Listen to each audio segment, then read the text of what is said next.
There's a question many of us quietly carry as we get older. If we finally had enough money, if our name meant something, if we'd made it by the standards we were taught, would that be enough to feel at peace? Most of us spent decades believing it would. We worked hard, we pushed, we postponed rest, we told ourselves we'd slow down later.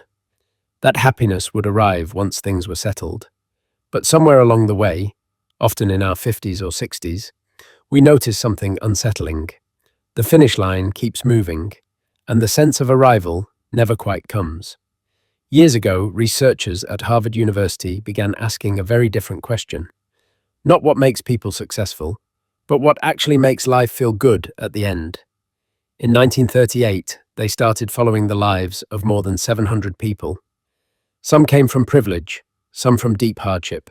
They tracked their marriages, their careers, their health, their losses. They followed them through joy, illness, aging, and eventually death.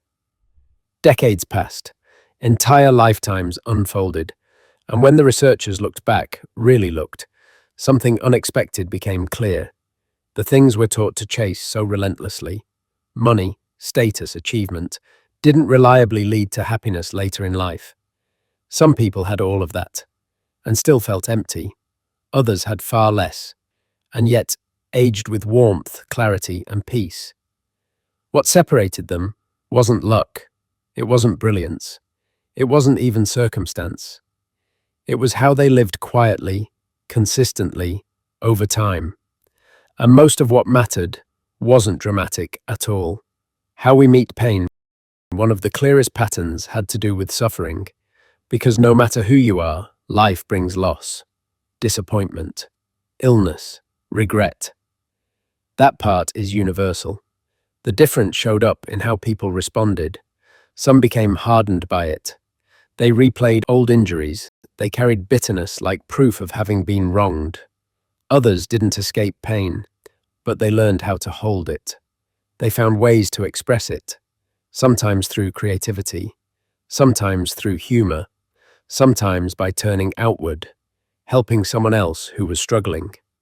Not because they were stronger, but because they were more flexible. By later life, this mattered more than almost anything else. Because pain that's never metabolized doesn't disappear.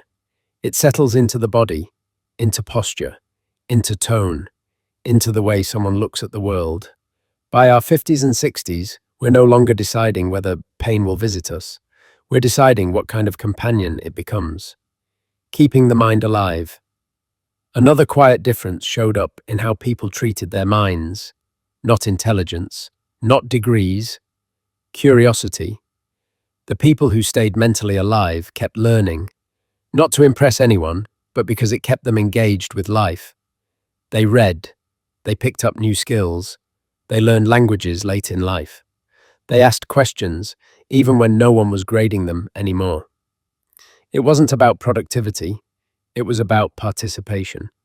Because when the mind stops reaching outward, life starts shrinking inward. Many people fear aging because they imagine stagnation. But stagnation isn't caused by time, it's caused by disengagement. And the beautiful thing is, curiosity doesn't have an expiration date. Habits that quietly shape the future. Over time, patterns emerged around the body as well.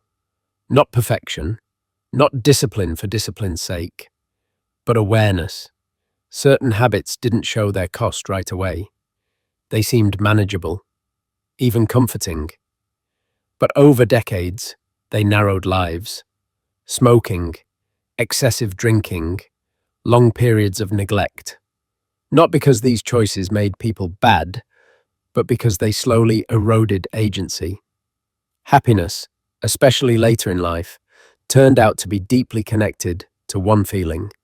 I still have some say in how my days unfold. Anything that consistently undermined that feeling took more than it gave. People who aged well didn't live rigidly. They lived attentively.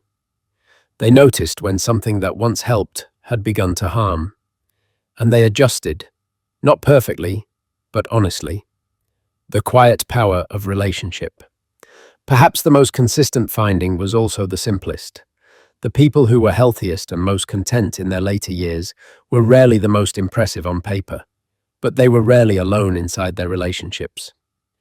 The former director of the study, Robert Waldinger, summarized decades of data with a single line. Happiness is love. That's it. Not romance alone, not constant harmony, but having at least one relationship where you could be fully yourself, seen, known, accepted. By midlife, many people become efficient at functioning while emotionally disconnected. They share logistics, not inner worlds. They coexist, but don't confide. And yet, relationship quality in one's 50s turned out to predict health in the 80s better than many medical indicators. That's not sentimental, it's biological. We regulate each other's nervous systems, and later in life, who you can exhale with matters more than who you impress. Movement as freedom. There was also something very practical. People who kept moving, gently, consistently, retained more than strength. They retained range. More places they could go. More options. More independence. Movement wasn't about appearance. It was about dignity. The ability to step outside without planning. To travel without fear. To trust the body enough to say yes to life. No one in their later years wished they'd exercised less. They wished they'd protected their mobility when it was easier to do so. Lightness, in body and in life. Finally, there was the matter of physical balance. Not obsession, not restriction, but lightness. When the body felt heavy, life felt heavy. When eating became a way to soothe rather than nourish, people felt less capable in every domain. Caring for the body wasn't about control, it was about respect. A quiet message to oneself, I'm still worth tending to. When people hear these findings, they're often surprised by how ordinary they sound. No secret formula, no dramatic breakthrough, just daily choices, made over years. And that's why so few follow them. Not because they're difficult, but because they're unspectacular. Yet the people who lived this way, imperfectly, humanly, reached the end with fewer regrets. Not because life was easy, but because it was inhabited. Happiness didn't arrive all at once. It accumulated. In moments of restraint, moments of kindness, moments of choosing connection over withdrawal. If you're in your 50s, 60s, or beyond, this isn't about fixing yourself. It's about noticing where your life still wants your attention. What small shift might make tomorrow a little more honest, a little more alive? Because the later chapters aren't a decline by default. They're a refinement. And as long as you're still here, the story is still being written.